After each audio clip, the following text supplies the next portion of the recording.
Ole Miss got a really big win to kick off this playoff run against the South Carolina Gamecocks, and Bill Flowers is stopping by to react to that win, talk about the coaching search stuff, and, of course, talk about the Citadel.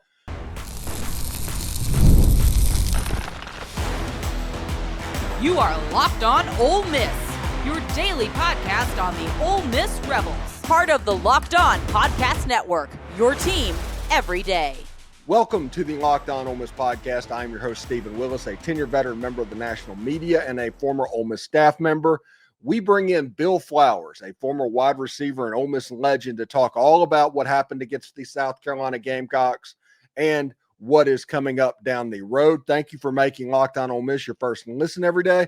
And please give us a like, subscribe, and comment on your way out. Check out a second listen on the network. Nearly every team, college and pro, is available. And today's episode is brought to you by FanDuel. Right now, new customers can bet just $5, and if that bet wins, you'll get $300 in bonus bets to use across the app. Download that app today. All right, so Bill, one thing that's interesting, Ole Miss, listen, I think it was a big win on Saturday for Ole Miss. People might think different or something like that, but there's been a lot of examples over Ole Miss fandom of having a big win and then immediately after kind of peeing down your leg.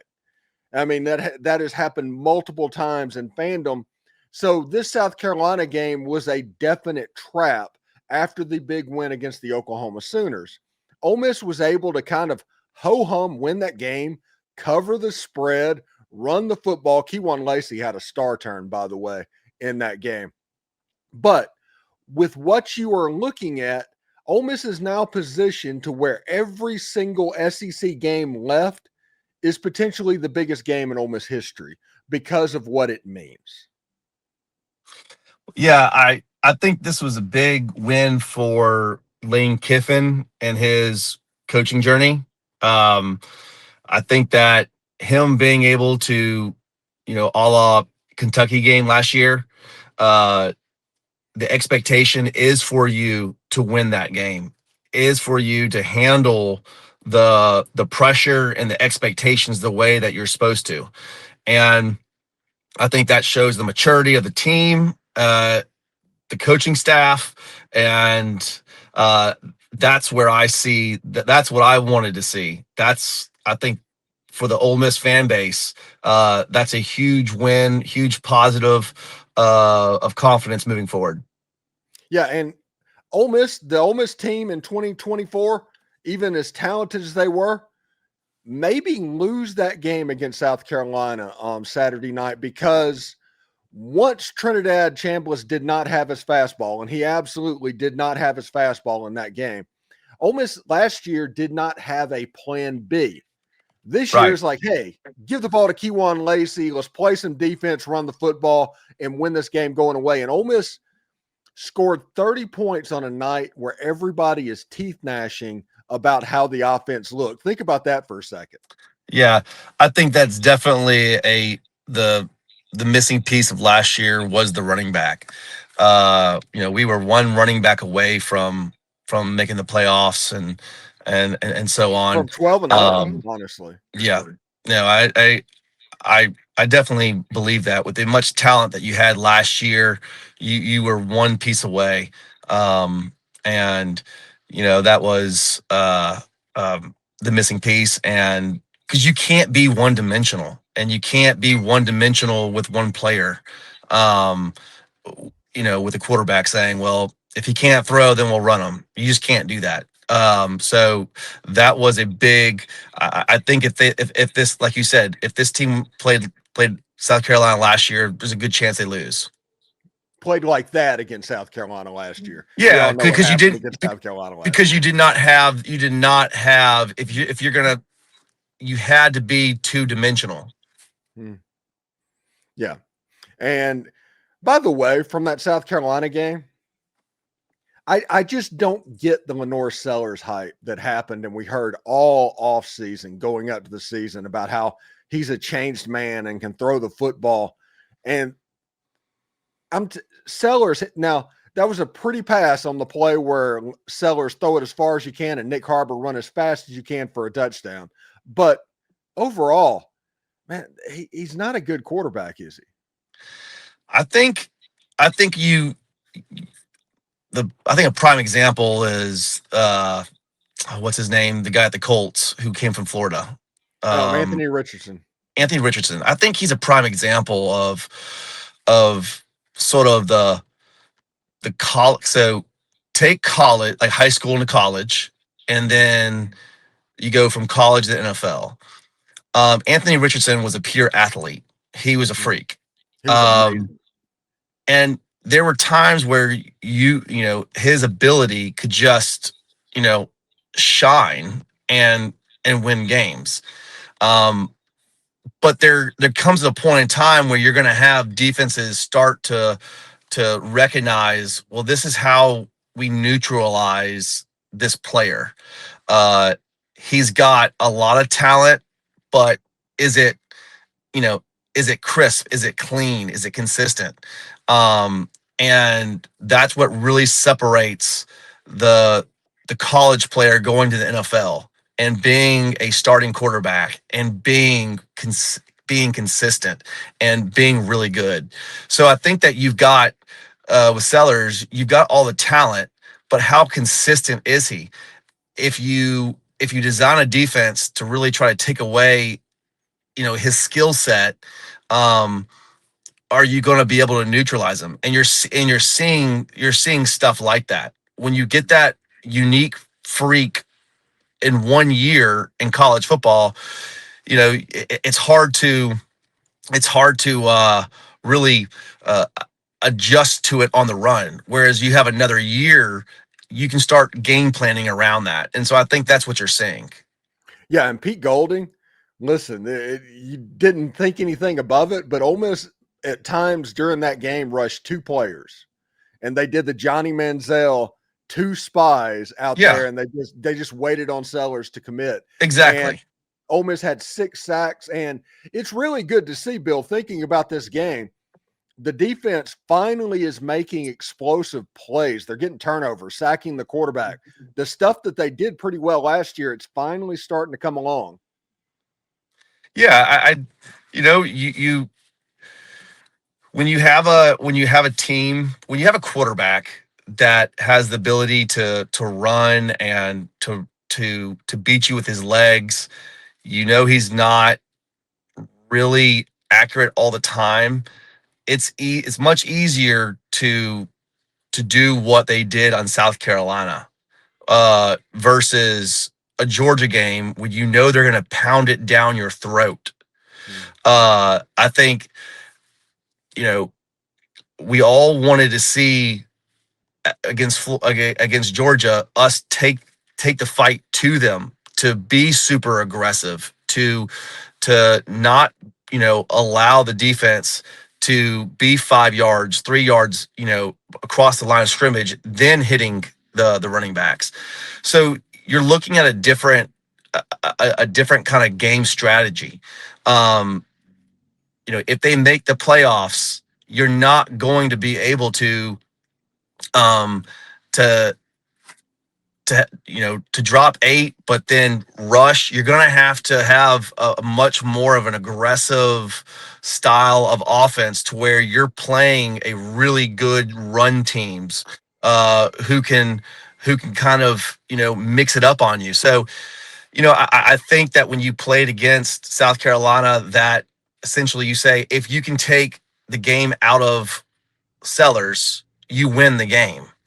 If you're gonna play a 2-dimensional team like Georgia, you better come and play with a much more holistic team. You know, I don't know if that makes sense or not, but you're gonna have to have much more of an aggressive defensive line, linebackers. So, you know, again, this was a game that we knew that we would win, that we should win, and they did.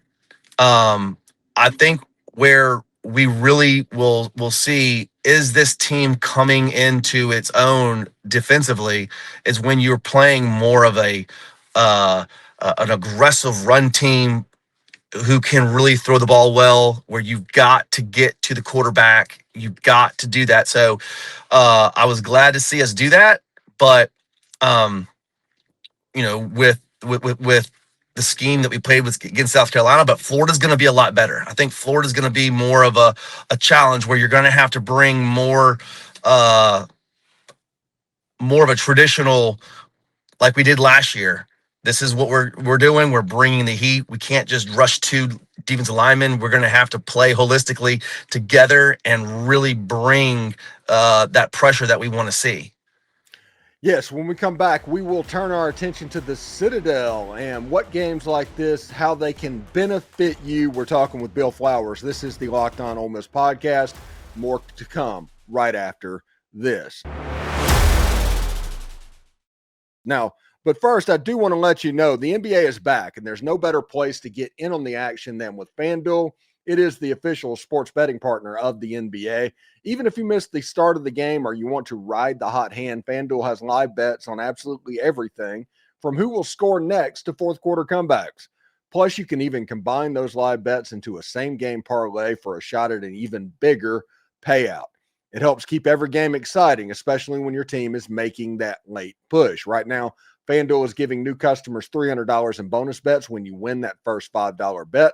So head to FanDuel.com and sign up to play your game with FanDuel, the official sports betting partner of the NBA. Also, do us a favor, like, subscribe, and comment on the video. Subscribe to the podcast on whichever audio podcast you're listening to and give it a 5-star review. It costs nothing, but helps keep all of this free. Locked On is getting ready to change the game again, all in the name of having fun following your team. It's all coming in December. More details as I have them. And don't forget to check out a second listen on the network. Nearly every team, college or pro, is ready for you. So, Bill, Ole Miss takes on the Citadel, these late FCS games. I remember, I think it was in that 2003 season where you guys played Louisiana Monroe or something like that towards the end of the year and just kind of took them apart. But I've also seen these FCS games that have a chance to get really sloppy. What do you foresee happening? So with us playing Florida the following week, it's much better than just a bye. Because when we played a la 2003 LSU, we came off of a bye. And if you could have asked us as players, would you rather have a bye or would you rather have played Louisiana Monroe? 100% you would have rather played Louisiana Monroe because you're in a groove. It's just a tune-up game. You're continuing to be in that motion that you're continually that you're in. Versus, all right, you're off for a week. It might take you a drive or two to get your momentum back. It might take you a quarter. It took us in 2003. It took us really 2 quarters to get in our groove, to get that momentum back. So I think this is a perfect scenario for Ole Miss to be playing the Citadel. And the question I want to throw back at you and get your thoughts on this: with playing Florida, going to play Mississippi State, going to be, if you win those 2 games, you're going to be in the you're going to be playing possibly in the championship, and then the playoffs. We're seeing a little bit of inconsistency with Trinidad here and there. Do you start really incorporating more of Austin Simmons? Because Austin Simmons for sure is, it's getting a little worrisome. What's your thoughts on that? I don't think you incorporate Austin Simmons. Trinidad, for as inconsistent of a passer as he can be, he is a really good game manager. Whenever you need a 4-minute drive or a 2-minute drive or anything like that, he does that really well. And a lot of people don't realize what's going on and how helpful that is. Last year in 2024, Ole Miss lost the middle 8 of the football game nearly every single game, to where it seemed like a team would go down and kick a field goal or something at the end of the first half, and they'd get the ball to start the second half, and they'd go down and score a touchdown or kick a field goal. And This team with Trinidad Chamblas, they are dominating the 4-minute period when they're going down and scoring points at the end of the half. And then when they get the ball in the second half, they keep the other team from scoring and they go and put it away in the third quarter. I think you roll the dice with Trinidad Chamblas because against the Oklahoma Sooners, you haven't seen and you're not going to see a defense as good as the Oklahoma Sooners. He threw for 300 yards in that game. And he also managed the game very effectively. Now, when he's off, he's been pretty off. I mean, that like against South Carolina, he was really off in that game. And if Ole Miss was playing against Florida, Florida might win that game because Florida is that much better than South Carolina. So I expect Trinidad, he's going to click in, probably get some reps, play for a half. I do think against the Citadel, you need about a half with Austin Simmons. So that's my point. And one of the things, sort of like we were talking about with Sellers, the concern that I have is that defenses are starting to be able to understand, okay, this is how you play against this guy. With Austin Simmons being a really good passer, and us having a really good ground game, the question that I have is that if you're able to say, all right, you know what, with Austin Simmons, it is much more difficult to be able to game plan around a really two-dimensional player because he's not going to be that off, I wouldn't think. So if you get into a situation where you're playing against Florida and he's not solid, he's not confident, do you start plugging in Simmons more? And if that's the case, then you got to start playing him more against Citadel. You got to start getting him more reps. It's not often that you have two great quarterbacks on a roster. It's usually one that's head and shoulders better than the other. So that's where you're getting into some pretty big games to where, you know, if you got 2 or 3 drives that don't connect, sort of like what you saw against Georgia, you know, you can lose the game. So that's the question that I wonder, is there any kind of thought process with Kiffin having that? He seems to be extremely loyal to his quarterbacks.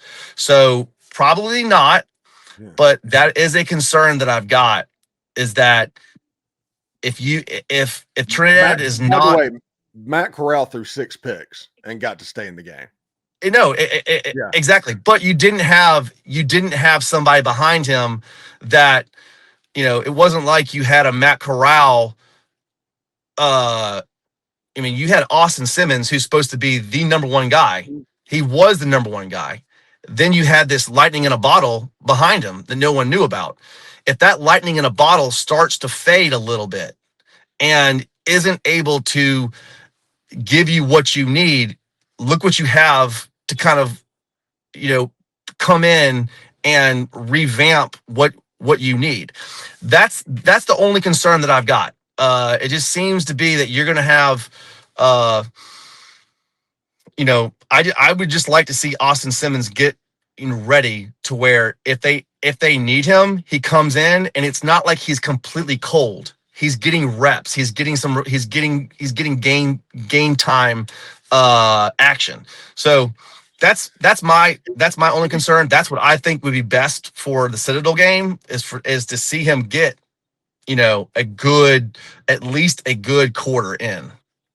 Yeah, during the Citadel, if Austin Simmons doesn't play significantly, something went horribly wrong. I expect Austin Simmons basically at the start of the second half in this game. So we'll see exactly what it looks like. Anyway, when we come back, we're going to start talking about the Kiffin coaching rumors and all of that stuff with Bill Flowers. He has some interesting takes about it, so stick around for that.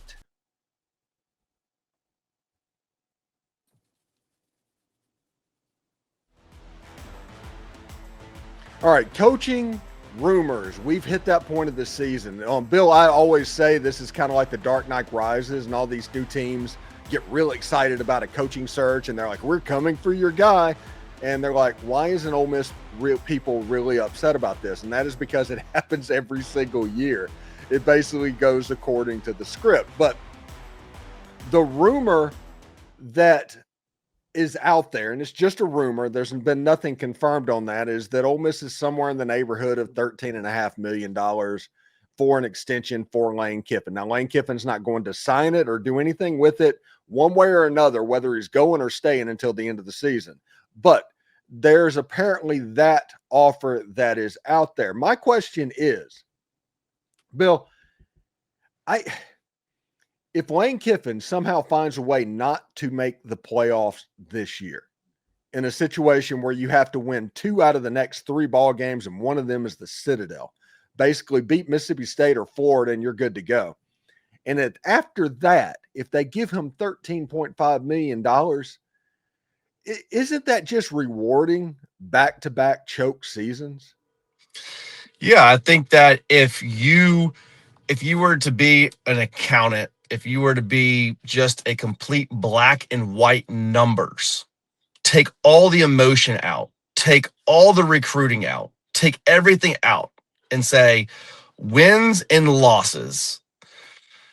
Going into the Oklahoma game, he had not beaten an SEC team that was ranked on the road. That was his first game to win against a ranked SEC team on the road in 6 years.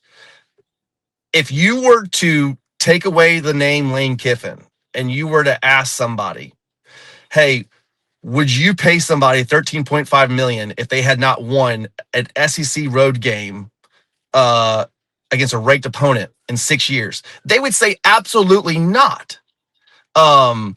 If you look at the last year, you should have been in the championship. You should have made the playoffs.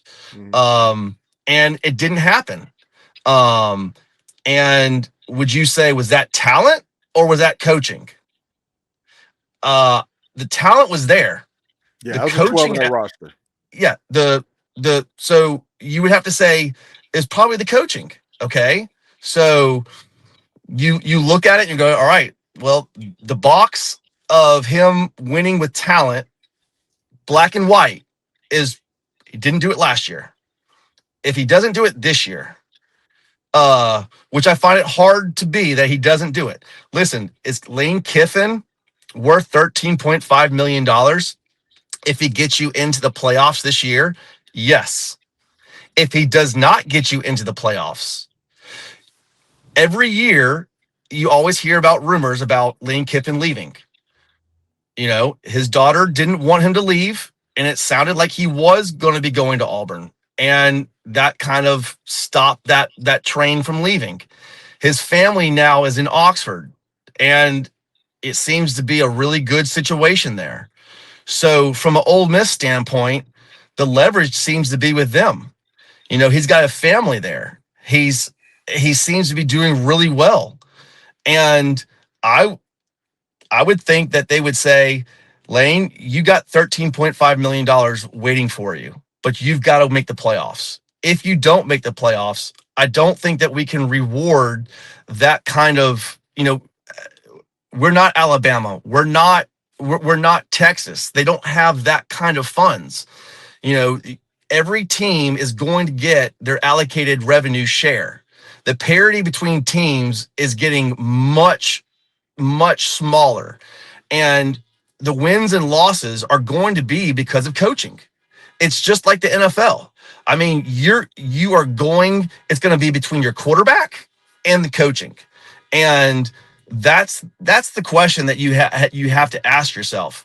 And for the Ole Miss fan base to continually have to be held hostage every year, wondering whether your coach is going to leave or not, is kind of exhausting, especially if he can't get you into the playoffs. Because I think at some point, if you reward him $13.5 million for not making the playoffs, then Ole Miss has to black and white assume that we are okay with mediocrity, we're okay with 10-win seasons, and we're okay with not making the playoffs. and you just have to be okay with that. If you were to look at Kurt Sinetti, I mean, the first thing he says is, "Who are you? Google me. All I do is win." Okay, and this cat, he's worth $13.5 million. I mean, he is very much in. I mean, he's not going to lose you games. Lane Kiffin, potentially with what I mean against South Carolina, I put all that on the coaching. So that's the question that Ole Miss has to ask the decision makers, and quite frankly, I have a hard time thinking that as them being smart businessmen that they're not, doing that. Like, say, all right, you've got $13.5 million waiting for you, but you've got to make the playoffs. Yeah, it's one of those things. I would not pay that much money if the playoffs for any reason got missed this year. Because I just then you're just it's the old saying, everybody's got a butthole and they all stink. That's what excuses are. Like, are you going to reward excuses? Are you going to reward, so at some point in business, it comes down to the numbers. And if you don't make the playoffs, then it's just $13.5 million. Are you're saying that you are the top coach in the country? I know my company wouldn't reward me if I don't hit certain matrix. So that's just the world we live in. Now, all of that being said, this is a team that is playing like it's going to go 11-1 and make the playoff game and all of that stuff. So this is all hypotheticals, but yeah, but you're sitting there, with a true, this is an opportunity where, right now, I think with the Ole Miss fan base, they have to sit there thinking, okay, hey, he's worth $13.5 million, and he is, but he's got to make the playoffs, and I do think they're going to make the playoffs. But Florida is going to be a tough game, and then going into Mississippi State, that is going to be a tough game. Nothing more dangerous than a 5-win team in the Egg Bowl. Nothing more dangerous. Yeah, and so you're going to be sitting here. It's not like he's got two cupcake games. I mean, he is going to have these games are not. Listen, the talent is there on both sides of the ball. The Florida has a new coach. Nobody knows what they're going to do. This is going to be a really interesting game to see how Florida comes out and kind of, plays. So I think the Florida game is going to be a really difficult game, and it's going to be, I think this game is going to be won by coaching. I mean, obviously the players are going to do it, but you're going to have to put the players in the right position. You're going to have to put if you're putting the Army people in the wrong place, at the end of the day, the war is won and lost by the generals. So I think that's the end of the season. If he makes it into the playoffs, that that the coaching is there and the coaching is worth it. All right, Bill Flowers, thank you so much for coming on today. What do you got going on this weekend, bub? This weekend, I don't think too much. I think we're gonna, I guess, kind of keep, take it slow. And we had obviously you had the Halloween weekend, and I think this is a very slow weekend, which is with 3 kids, is very unusual. Yes. All right, we'll talk to you next week before the Ole Miss Florida game, buddy. All right, man. All right. Howdy toddy. Take care. Howdy toddy. Thanks again for making the Locked On Ole Miss podcast your go-to source for Ole Miss sports. We pride ourselves on offering the most comprehensive perspectives, which is why we're the front door of Ole Miss. If you don't believe me, Google Ole Miss podcast and see how much we come up. Don't forget to subscribe, like, and comment. It helps the show, and it's absolutely free. Your support means the world to us. Thank you for making Locked On Ole Miss your first listen, but for your second listen, check out Locked On SEC. Chris Gordy, breaks down the best conference in all of college sports, from rivalries to the championship and every game in between. Find Locked On SEC on YouTube or wherever you listen to podcasts. Part of the Locked On Podcast Network, your team every day. Hotty toddy, everybody. And remember, analytics is just the old English word that means bad football. We'll see you tomorrow.